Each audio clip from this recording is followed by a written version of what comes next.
Magandang hapon! Kumusta po? Narito po ulit ang update natin para sa lagay ng ating panahon.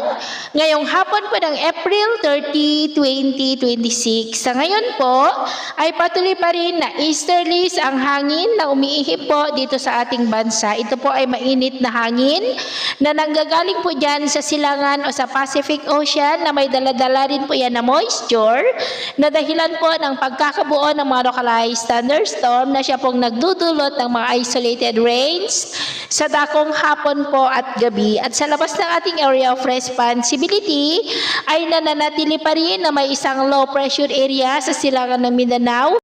Base po yan sa datos ng Joint Typhoon Warning Center at tinawag po nila ito na Invest 91W. At sa atin naman pong wind map forecast, posible po yan na maging bagyo after 3 to 5 days.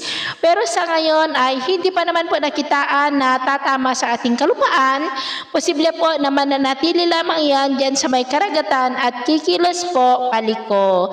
At sa lagay ng ating panahon, ngayong hapon ay nakakaranas ng maulap na kalangitan with isolated rains ang ilang bahagi ng Ilocos Region, Cordillera, ilang bahagi ng Bicol, southern part ng Palawan, eastern Samar, northern part ng Leyte, Bohol, Cebu, ilang bahagi ng Negros, Caraga, northern Mindanao, Davao Region at Sorsogon. At mamayang gabi, posible pa rin ang mga isolated rains sa ilang bahagi po ng La Union, Ilocos Sur, Mountain Province, Kalinga, Bicol, ilang bahagi ng Negros, Cebu, Tacloban, ilang bahagi ng Zamboanga, Sorsogon, Northern Mindanao, Davao, at ilang bahagi ng Caraga, kaya mag-ingat pa rin po tayo.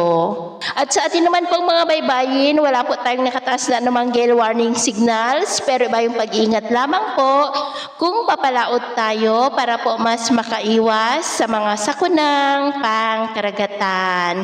So, ito mo lang latest update natin sa araw na ito. At ako pa muli si James na nagsasabing sa kahit na pagsubok po na darating sa ating buhay, huwag na huwag po tayong mawawalan ng pag-asa. Thank you and God bless!